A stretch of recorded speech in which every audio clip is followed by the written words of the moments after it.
Welcome to part 2 of Be a Real Man.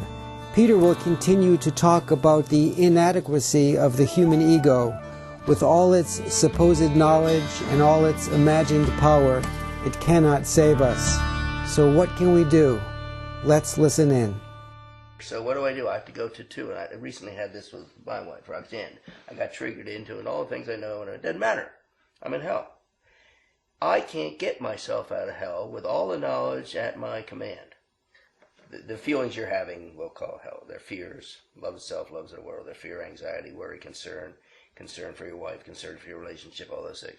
All I'm saying is, my own experience is, ultimately, I have to admit that I, or Roxanne, or even my therapist, is insufficient to get me out of concerns for myself and into God's love within me. So I have to pray, and I have to ask. And most recently I was in there, I was just in hell, just God, I don't know what to say, I don't know what to say, I don't know what to do. Every thought that occurs to me is wrong. I'm in quicksand, every motion is wrong. I just pray, thy will, not mine, be done. Please help. And I just kept praying and praying, because that's the only thing I could do. Because I'm in quicksand. I am the problem. Me being the problem is not going to be the solution. It's not going to be in me.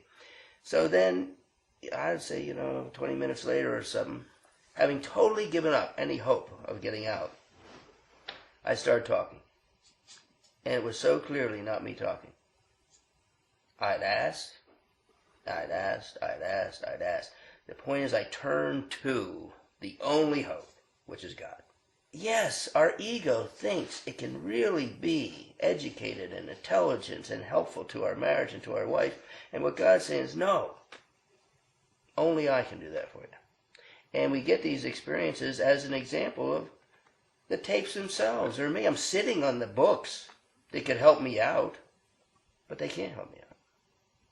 Pete is saying if we rely only on marriage tapes, books, and communication skills, while leaving out God, it's just our ego. It won't help. We need first and foremost to come from God's love, not human knowledge. We need bread, not stones. So I pray and I ask. And then thy will be done. If you need me to be in a state of cold for 3 or 4 days and punish each other, I accept that. If you're going to help me out, I accept that. Right. But I'm turning to the one and only help, right, unto the mountain from whence cometh my help.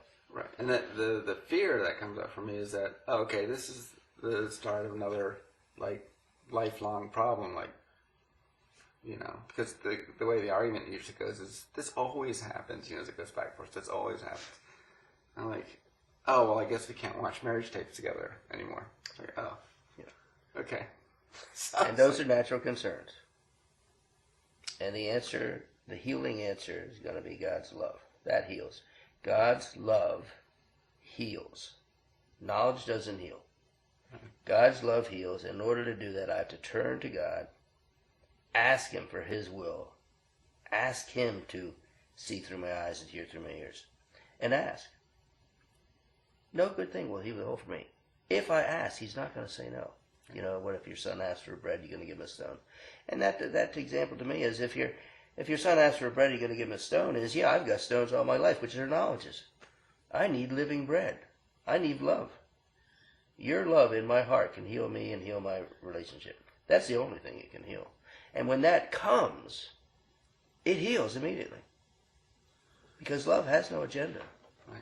So then, after you get to that point, that's when you stand up, I suppose, and be a man. Glenn wanted his wife to watch the marriage video with him. He was upset and frustrated when she fell asleep.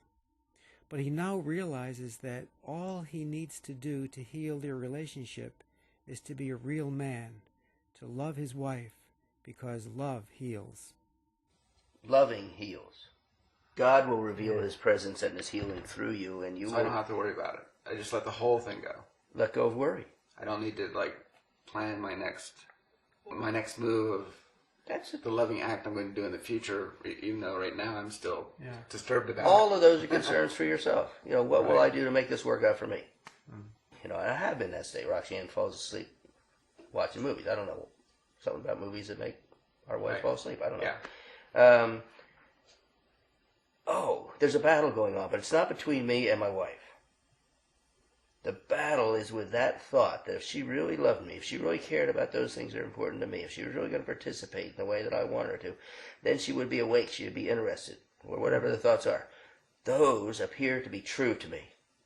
But the feelings that come out of those are anger and resentment. So by definition, the fruit is bad, the tree is bad. They're false, but they seem true to me. And I want to take those truths and show my wife where she's wrong. Mm-hmm. The battle is with those falsities that appear to be true and the evils of falsity that appear to be justified. In order to engage in that battle, I have to take the truths so that I can invite God into the truths. He can flow into the truths. So what is the truth? Where are they selfish? Where are they self-centered? Where are they inconsiderate? Where are they fearful? And I answer those questions. I answer them truthfully. Mm-hmm. Answering those truthfully, which is a doctrine of reflection, makes a plane in which God can now enter with his love and transform everything. That's good.